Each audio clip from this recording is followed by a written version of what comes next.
ACC tennis tournament in Cary on Friday. The Heels started off the match strong, securing the doubles point thanks to Thea Radman and Tatum Evans. Senior Carson Tangillig led in singles, using quick plays like this top spin to win her match in just 2 sets. UNC continued to lead with 21st-ranked Radman's win, and it was freshman Claire Hill who punched the ticket for the Heels, securing their place in the semifinals. Heels defeat the Cardinals 4-0. And on day 2, the Heels faced off against rival NC State for the second round of play. Tangillig and Susanna Maltby secured the doubles win, and singles, Reese Brantmeyer, Hill, and Tangillig picked up singles wins, sending Carolina to the finals. And on the third and final day of action, the Heels battled Virginia for the ACC championship. UNC took the doubles point after Evans and Radman defeated their opponents 6-3. In singles, Carolina came out firing. Tangillig's fierce forehands from the baseline exhausted her opponent, securing the first singles point for the Heels. To follow, Hill put UNC up 3-0. All eyes were on 5th-ranked Brantmeyer, who clinched the championship win for Carolina, crowning the Heels as back-to-back ACC champions. UNC will begin the first round of the NCAA tournament on May 2nd. To go more in depth about the women's stellar performance, our tennis analyst Mary too is here. Marilee, I heard you were there this weekend. Being that close to the team, what was their energy like going in? You know, the energy with the team was great. Honestly, they were so confident and just locked in. I was kind of nervous to see how the freshmen would act under pressure, but they all performed really good. And we also saw some very standout performances. Reese Brantmeyer was ACC MVP, but were there any other standouts that you noticed? Yeah, well, first, I'd love to give a shout out to Reese. She came back from an injury last season and was one of the top players in the nation. She won the clincher for the ACC title, really just had a solid performance all weekend. And freshman Claire Hill won all of her singles matchups, including the clinch against Stanford. And I really like her endurance and focus. I was also super duper impressed by Tatum Evans. She is a sophomore and played second court for the first time this season, and that's a hard thing to do, especially at the ACC tournament. And she led against Stanford legend Valerie Glosman. Valerie's ranked 6th in the nation, and I talked to a Stanford player this weekend, and she's rumored to go pro. So quite the performance from Tatum. I also love watching her and Thea Radman play doubles. They have such a natural chemistry on the court. Okay, and then speaking of doubles, we won the doubles point for each match. What were some patterns that you noticed? Yeah, well, I think our biggest strength was the net play. Yesterday, Carson Tangillig and Susie Maltby soared through their opponent. They scored 5 straight sets in a row, and the key to that was really Susie at the net. When you poach the ball in the opposite direction of your opponent, it's hard to adjust and return a high ball. Alanis Hamilton is also really good at doing that at the net. Well, that sounds like all the components we need for an ACC championship. Yep. Let's sure hope so, Lee, and thank you, Marilee. Now let's talk more about one of our other favorite spring sports. Coming off the high of a 6-game winning streak, Carolina baseball started their 3-game series against Virginia Tech in a pivotal matchup on Friday. Kane Kepley set the tone early, driving in the first run and extending the Heels' streak to 8 straight games when they scored first. Luke Stevenson blasted a homer in the third to help the Tar Heels gain the lead against Tech, and Hunter Stokely followed suit, launching a 2-run homer in the 6th. Kepley then hammered a homer to right center field, bringing Jackson Vandebrake home. That was his 6th homer of the season and 5th most in Carolina history. And finally, ACC Player of the Week Gavin Gallagher hit a clutch RBI single that helped the Heels secure the victory 9-6. On Saturday, after a 5-run first inning from the Hokies, Kane Kepley got things going with a 3-run RBI for the Heels. Luke Stevenson blasted a ball out of the park in the 5th to help the Heels pick up momentum again. Lee Sowers would score in the 7th to put the game within reach. The Heels wouldn't have given up late in the 8th as Gavin Gallagher would cross home plate to put the deficit back at 2. A 4-run bottom of the 8th from the Hokies would keep the game out of reach for the Heels. Virginia Tech took the victory 10-6. In Game 3, Virginia Tech took the early lead, scoring 2 runs in the 3rd inning. The Tar Heels would then dominate the next 4 innings, capitalizing on an error to score their first run, and Captain Vandebrake smashed a ball more than 400 feet to tie the game in the 5th. And in the 6th, Luke Stevenson then hit an RBI to score Carter French for the go-ahead run. Going into the 8th, the Heels were up 7-2. And despite a 2-run home run by the Who's, the winning duo of Jason DeCaro and Ryan Lynch stood strong, and the Heels took the game and the series. We'll see baseball back at the Bosch tomorrow for a game against Presbyterian. Now let's go over to Kate McCullough, live at the Bosch, to tell us more about UNC fandom. Kate?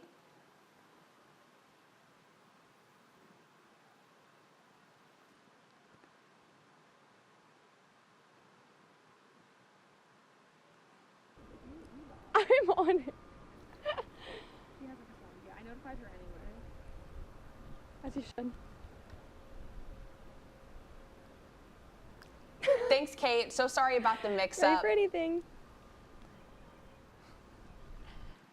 Fans aren't only getting in on that fun at the Bosch, as it was a rivalry showdown at Anderson Stadium as UNC hosted NC State in Game 1 of their weekend series. The Tar Heels struck early, Kat Rodriguez singled, then Sana Thompson drew a walk to put 2 on base. That's when Carly Myrtle came through, ripping a 2 RBI single to right center to give UNC the lead. From there, it became a pitcher's battle until the 7th, when NC State's Michaela Marby crushed a solo homer, but it wasn't enough, and UNC fell on for the 2-1 win. With solid batting, the Heels picked up the pace even more after a home run by Carly Myrtle. The Heels gathered around home base to celebrate as Myrtle literally jumped into her teammates' arms. Infielder Kat Rodriguez made several great catches, but Carolina ultimately fell to NC State by 1 run. And in Game 3, the Heels came out with a bang with Kat Rodriguez drilling a single up the middle, bringing in Alex Coleman and Grace Jackson. The Wolfpack came right back with a grand slam in the 2nd inning.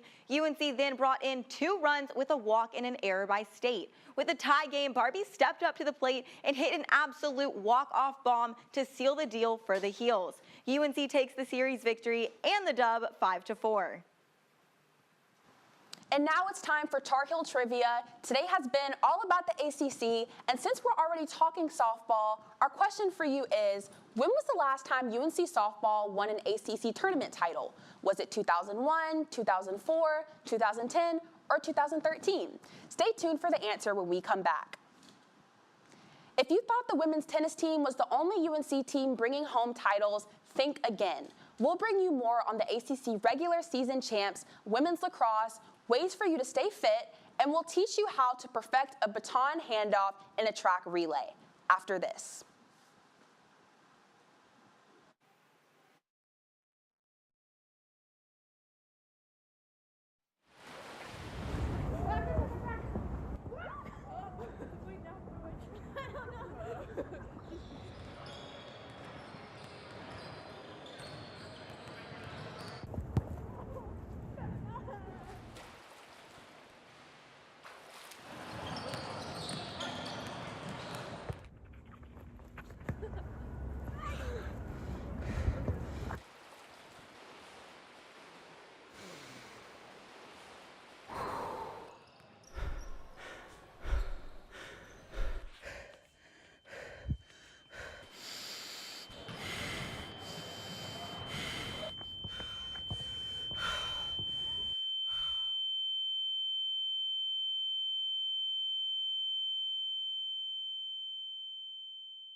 Welcome back to Sports Extra. Before the break, we asked when UNC softball last won an ACC tournament title. And the answer is way back in 2001. That's right. It's been over 2 decades since that last championship win. While the softball team is still working towards another title, women's lacrosse has been absolutely dominant in recent seasons. On Thursday, top-ranked women's lacrosse headed down the road to face the 8th-ranked Blue Devils in a rivalry matchup. UNC came out on fire with this goal by Olivia Vergano in just the first 45 seconds. Just 3 minutes later, Chloe Humphrey kicked off her high-scoring night with her 59th goal of the season. She ended the game with 6 goals. Kaylee Harden pulled out this solo goal in the middle of the second period, putting UNC's lead at 8-2. Addison Patillo scored her 21st goal of the season and the Heels' final goal, assisted by Ashley Humphrey. The Heels' defense held the Blue Devils to only 6 goals all night. 3 Tar Heels had hat tricks, and Carolina clinched the regular season title, their 6th undefeated season in regular program history. The final score was Carolina 18, Duke 6. Let's head to women's lacrosse analyst Sophia Gray to hear more about the Heels' journey to becoming ACC champs. Thanks, Lee. The Tar Heels wrapped up their outstanding regular season with a dominant win against the team down the road, clinching their 11th ACC regular season title. UNC remains the only undefeated team in the nation, and the last time the Heels started off a season this hot was in 2022, and we all know how that ended. But let's not get too ahead of ourselves, because the ACC tournament play begins this week. The games have officially been set, so let's take a look and break down the bracket. Carolina will face Virginia Tech on Wednesday, and this is going to be their second meetup of the season. Now, the last time the Tar Heels played Virginia Tech, they ran away with a 21-9 win, but the final score does not tell the full story.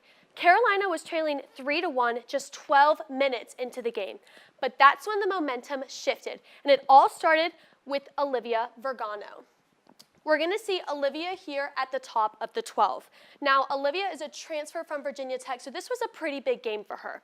She's going to approach her defender, stutter step, switch to her left hand, and fire a shot into the top right corner before the goalie had time to react. You can see how excited she is. I mean, she slams her stick down. Like, that was a big play for the Tar Heels. And taking a look at the rest of the bracket, we could see Clemson possibly making a sneaky run against Duke. I mean, they lost to Duke earlier by 1 goal this season, but I don't see them taking down North Carolina. Honestly, all eyes are going to be on number 2, Boston College. They're the number 2 seed in the tournament. They're the number 2 seed in the country. North Carolina is going to have to beat, obviously, Duke or Clemson before they play Boston College. But realistically, that's who I'm going to see in the championship on Sunday. Lee? Sophia, what do you think the Heels need to improve on going into the postseason? Lee, North Carolina has been phenomenal on both ends of the field. If they have one thing to work on, I would say it would be draw control. Yeah, you cannot score if the other team has the ball. Thanks, Sophia. Men's lacrosse hosted Notre Dame on Saturday for a top 10 matchup at Dorrance Field. The Heels led early, finding crafty ways to get past Notre Dame's defense. Brevin Wilson put the second goal on the board, faking out his defender from the back of the goal before firing this shot from the left. And in the third, the Fighting Irish began to prove their name, scoring 3 straight goals. Turnovers in the fourth led to a scoring drought for Carolina, and Notre Dame walked away with the win 12-6. Sarah Burnett keeps it real with fitness content that's all about feeling strong, both physically and mentally. Here's Madeline Heitschuh.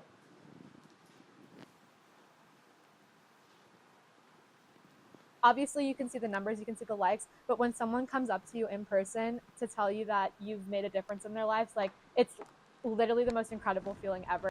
Sarah Burnett, better known as Sarah B. Fit to her 85,000 followers, is a rising social media influencer and an advocate for both physical and mental well-being. A junior at the University of North Carolina at Chapel Hill, Burnett uses her platform to promote strength, authenticity, and self-love. Through her real and honest approach, Sarah has created a loyal... Well, no worries about that package. We're going to move on to track. Track and field made their mark down in Gainesville this weekend in the Tom Jones Memorial. And records were broken across the board. Tar Heel Kalani Witherspoon placed first in the women's 100-meter hurdles. Killian Faye set a personal record. They also delivered standout performances at the Wake Forest Invitational on Friday. Michaela Page set a new Tar Heel record in the women's 800 meters, and Parker Wolf and Ethan Strand grabbed a 1-2 finish in the men's 500 meters. And finally, UNC stood out in men's javelin with another clutch of first and second place. After a great showing by UNC track and field, I'm now joined from Nicholas Steed from the track team. Nick, you're obviously very experienced in relays. Can you teach me how to do a proper baton handoff? No problem. So we're going to start off with the 4x1 handoff, which is a blind handoff. Okay. So first, I want you to start running in place. I'm going to run up on you. Face that way, though. It's a blind handoff. When I say stick, put your left arm back, and I'm going to put the baton in your hand, okay? Okay. All right. Stick, Perfect. Okay. Next, we're going to do a 4x4 handoff, which is not blind. You're going to look back to receive the baton there. So first, you're going to put your left hand back like this, and I'm going to put it right here in the gap, and you're going to take it and take off. You got it? Okay, got it. All right, perfect. Stick. Perfect. Good job. Okay, so what's the difference between the two handoffs? So first, for the 4x1, you're in your own lane. So since the race is so fast-paced, you don't have time to look back, because that's going to slow you down. So you have tape on the track. So you're going to see your teammate get to the tape, and that's when you take off, and he's going to say stick, get the baton, grab it, and you go. But for the 4x4, it's different, because at the exchange zone, there's a lot of traffic, so you have to look back to see where your teammate is, just in case they go from like second to third, you never know where they get past. So you have to get the baton and then grab it and go, so you won't run into nobody and have any problems. Okay, well that sounds way too complicated for me, so that's why I'm going to leave it to the pros like you. Thank you so much, Nick. Thank you for having me, Lee. Women's golf hit the links this weekend in the ACC tournament. On Thursday, freshman Katie Vu led UNC with a 3 under 69, helping the Tar Heels secure a spot in the quarterfinals. And on Friday, it was an in-state showdown. The Demon Deacons won the first hole in all 5 matches, defeating North Carolina 3-0. All right, now it's time for everyone's favorite moment of the week, Play of the Week. 2 jaw-dropping highlights are battling out for the crown, one from women's tennis and the other from softball. Let us check out the contenders. First up, a strong serve from ACC champ MVP Reese Brentmeyer forced an overhead return, and she sealed the deal, clinching the ACC championship for the women's tennis team. And then on the other side, Shelby Barbie comes in clutch with a walk-off home run against NC State, capping off a thrilling rivalry win in dramatic fashion. Head to our Instagram to vote for your favorite play. We'll announce the winner this Friday. Sports Extra's May Proctor takes us on an inside look at the college sailing recruitment landscape.